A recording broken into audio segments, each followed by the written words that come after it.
This podcast is brought to you by Infinite Resources, a local staffing agency connecting diverse job candidates in central Iowa companies.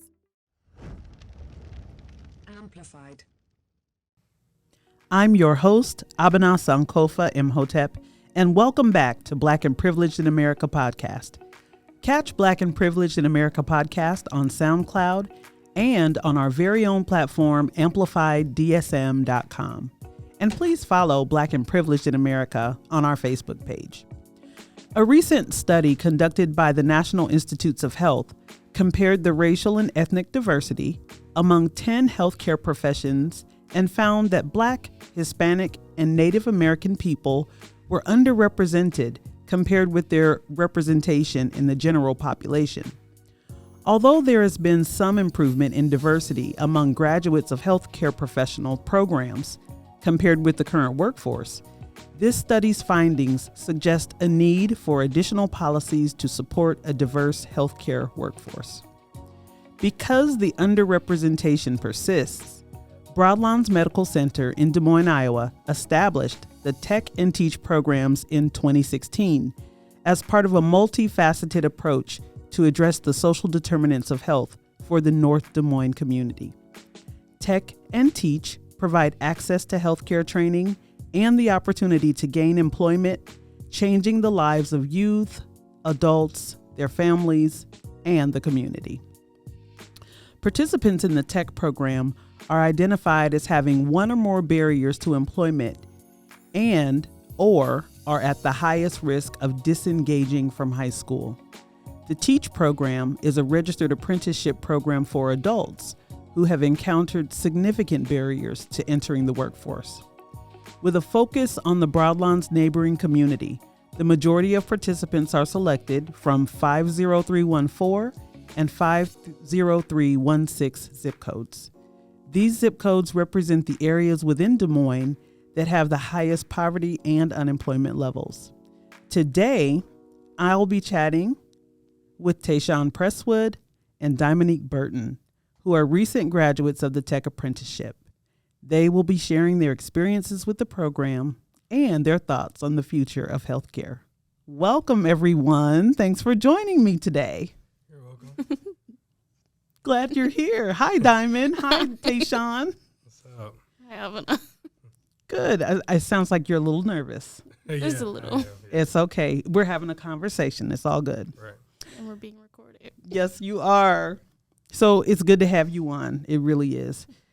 So I guess we'll just, go down the line here and have each of you kind of introduce yourselves, a couple sentences. Tae'Shaun, you want to start? Yeah, so my name's Tae'Shaun, and I am a freshman now at the University of Iowa, and I'm majoring in biology with the pre-med focus. Thank you. Diamond. I'm Diamond, and I'm a upcoming senior at Lincoln High School, and I want to be a doctor. I want to be a doctor in pediatrics. Wow. I am so impressed. Okay, now, full disclosure, you all are recent graduates of the Tech program, and I did serve as your mentor, so I know that these goals are not lofty. These are goals that I can absolutely see you both reaching. Right. So, Diamond, we'll start with you this time. Why healthcare? Why now? I just love helping people, and I've always been interested in it, and I want to work in pediatrics, so I want to work with babies, and, I have a big heart for babies, so I'm excited. Great. Tae'Shaun. So for me, it was all about representation and, just people of color, especially Black people, feeling safe in a medical setting. And having come from a family who is mainly from, down south, Mississippi and stuff, I've heard a lot of stories about how we were treated wrongly in medicine. And I already had an interest for medicine, and I thought that this was just a bonus. I could help inspire somebody that looks like me. Wow, that's very interesting. And I think you're right. First, Diamond, to your point, it's so important for especially little babies to be able to experience the care of, and their parents, to be able to experience the care and professionalism of a Black doctor, especially in pediatrics. And then, Tae'Shaun, to your point, you mentioned, ways that Black people have historically been mistreated. in terms of healthcare. Can you expound on that a little bit? Yeah. So when it comes to how Black people have been mistreated by healthcare, one of the main things that come to my mind would be, Henrietta Lacks, when her cells were taken as an experiment, I guess, without her consent. And even though that came, like a lot of good things came from that, it still was kind of wrong about how they did that. And even the experiment on Black men with syphilis back in the days, The Tuskegee program, yeah. Just stuff like that just really something that needs to change. And I feel like it's important for people that look like us to, be in certain positions to help everybody. I agree. I think that the Black community is really I feel like we're kind of overpowered when it comes to white people working in, settings like healthcare. I feel like we need to, increase the Black people in healthcare, the healthcare community. Yeah, and the study that I referenced in the introduction, the study conducted by the National Institutes of Health showed just that there is underrepresentation as far as healthcare professionals in 10 specific professions in healthcare for Black people, Native American people, and people of Hispanic descent. So yes, and yes. I feel like there are so many choices out there right now, now more than ever, because organizations are vying for the attention of young Black people, either as employers or as consumers or both. So tell me, why you decided that the Broadlands Apprenticeship Program was the right path for you. You want to go? No, you can go. Okay. Somebody go. Well, for me, I just knew, I listened to Dennis come into my school and class and talk about it, and I knew what my goals were as far as, being in the health field. And so once I actually sat down and I kind of weighed my options, I knew that this would be not only the best place for me, in terms of education, but I also knew that it was going to get me to where I want to be, get me in the right places, right faces and stuff like that. So that's why I chose to be here. Awesome. Thank you. And you mentioned Dennis Henderson. In your own words, tell us who Dennis Henderson is. Ooh. Dennis. He's a whirlwind, but who is he? Dennis was our boss as far as Broadlands, and he brung us on. He is, what is he? He's the apprenticeship coordinator for Broadlands. I was going to say director or something like that. But yeah, Dennis is great. Yeah. We love Dennis. But yeah, he brung us all on. He was talking to us, and he just basically, came to us and was telling us how it was a good program and telling us how we should join it. And, he just had a lot of good opportunities for us. So you can see the passion that he has for this program every day. And that he has for us. He wanted all of us to make it and all of us to graduate. Yeah. So although there are just two of you here, you say all of us. How many people were in the program? 40? Yeah, and it was smaller for urban and Ankeny campuses, but when we got together, it was a lot of people. Yeah. Because we split up into two groups. So yeah, and typically the apprenticeship programs go, I think there are 3 or 4 of them throughout the year, and there are only 10 interns in each cohort. Mm-hmm. So the summer program that you all were a part of was a part of a larger initiative, a special pilot to get 40 young people through the apprenticeship program on a fast track. And we lost some along the way. We did. Yeah. I think we graduated 26 out of 40. I couldn't be more proud of the 26 of you. And I know that the future of the other students who we lost is still bright nonetheless. So Diamond, why did you feel like Broadlands apprenticeship program was the right path for you? Again, Dennis, he talked to me. We had a couple meetings and phone calls, and he was just telling me how it was such a good opportunity, and how it's kind of a hit or miss opportunity, and it just sounded good, and I want to be in the healthcare field, so got my foot in the door, and now I get to go back to school and get my RN through the same program, so that's great. And yeah.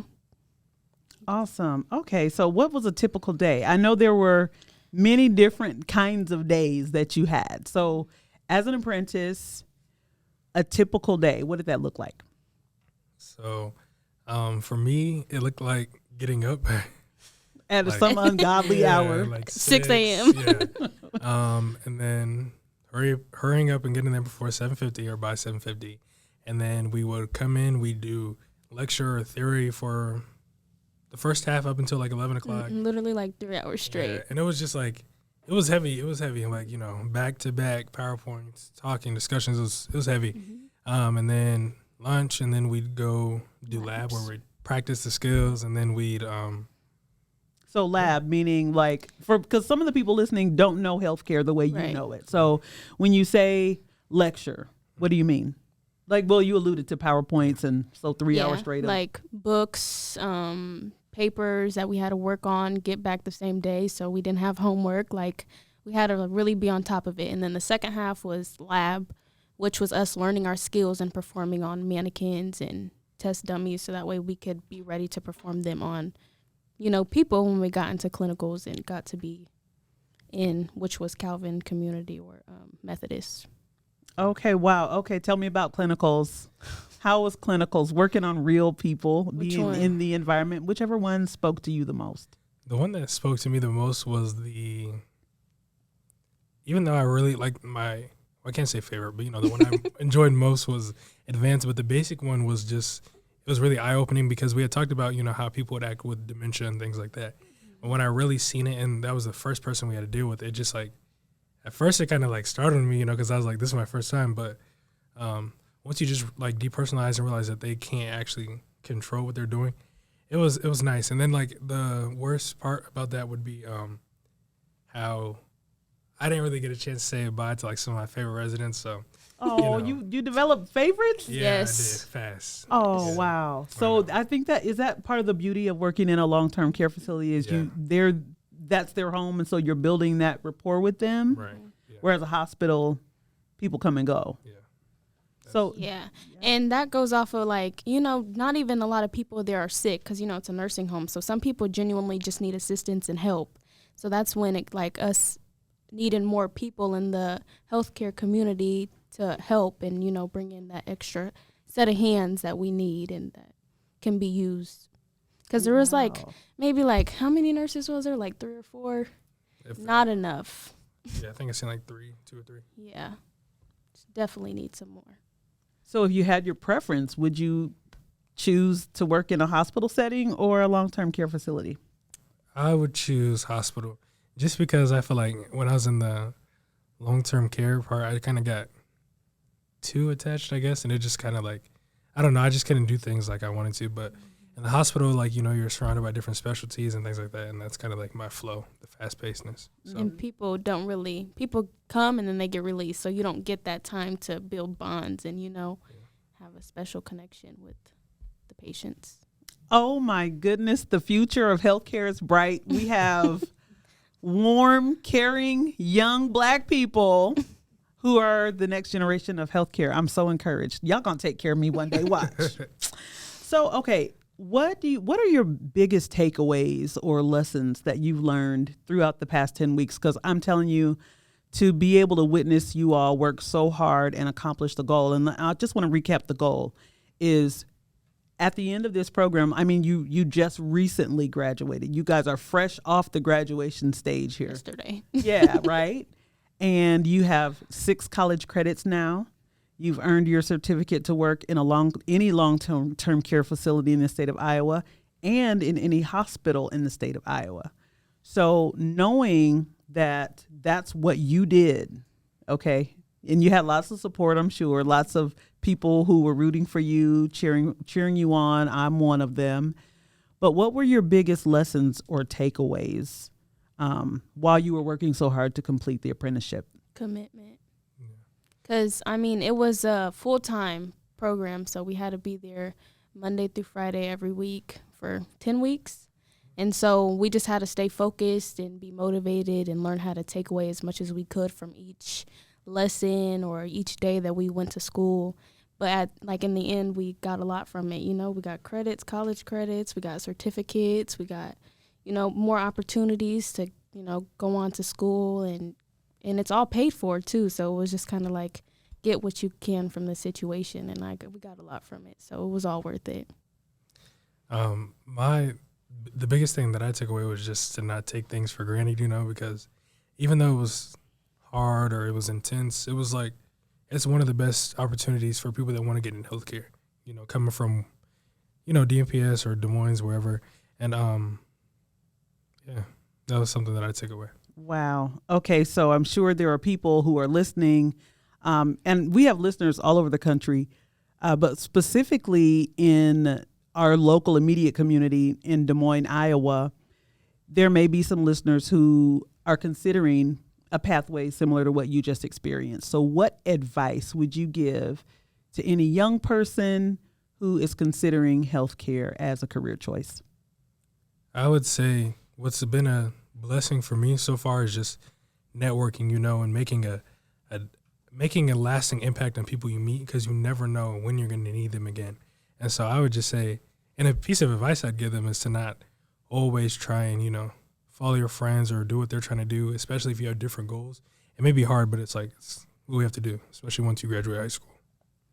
Yeah, I agree with the kind of separate yourself from negative people, because, like different paths, you'll have other days, times to hang out with your friends. They're not going nowhere. And sometimes it could be a one-in-a-lifetime opportunity. You never know when the opportunity will roll back around. So, yeah, and just to stay focused. Like I said, it was a long time, but we got a lot in the end. So. Wow. Okay. I'm melting. I'm literally melting. This is amazing. I'm so proud of you both. Truly, truly. So what's next for each of you? Who wants to go first? I want to know what the future holds for you. I can. I'm not even done with high school yet. So Wait a minute. You got 6 college credits, yeah. 2 certificates, and you're not even out of high school yet. I'm not out of high school. I'm going to go back to school, finish my senior year. And after that, I'm going to hopefully go back to school to get my RN while I'm in college. And, just take my college classes and graduate college too. Wonderful. Tae'Shaun? For me, it's college, University of Iowa. I'm going to start my freshman year. I leave in 9 days now. 9 days? Yeah. Oh, my gosh.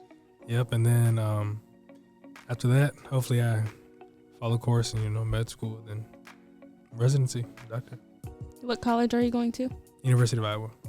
That's exciting. It is so exciting. This entire summer has been exciting. Yeah. So grateful that our paths crossed.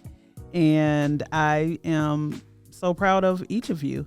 If there are listeners out there who are considering a career in healthcare, Broadlawns Medical Center is one of many hospitals that have apprenticeship programs. You can look at their website, www.broadlawns.org/apprenticeships, and learn more. The coordinator is a gentleman named Dennis Henderson. Please seek him out. He's the best. Thank you all for joining me today. I'm confident that our audience has gained some good insight. And yeah, go to Broadlawns' website. Yeah. Thank you. This has been Black and Privileged in America podcast presented by AmplifiedDSM.com. I am your host, Abena Sankofa Imhotep. Today we talked with Tae'Shaun Presswood and Diaminique Burton about the Tech and Teach Apprenticeship at Broadlawns Medical Center in Des Moines, Iowa. Check out our show notes from today's episode to find out more about the program, how to apply, and also visit our website at www.amplifiedsm.com and my website, abenasankofa.com. Book recommendation, ladies and gentlemen. Sex and Race. Sex and Race. Yes. By Joel A. Rogers. No idea. I think that's who it is, Joel Augustus Rogers. Good though. And Tae'Shaun, you mentioned The Immortal Life of Henrietta Lacks. Yes. You mentioned that her situation, but I'm going to recommend the book, Yeah. The Immortal Life of Henrietta Lacks by Rebecca Skloot, and also Freedom Dreams by Robin D.G. Kelley. Thanks for listening. Until next time. Thank you. Bye. This podcast is brought to you by Infinite Resources, a local staffing agency connecting diverse job candidates in central Iowa companies. Amplified.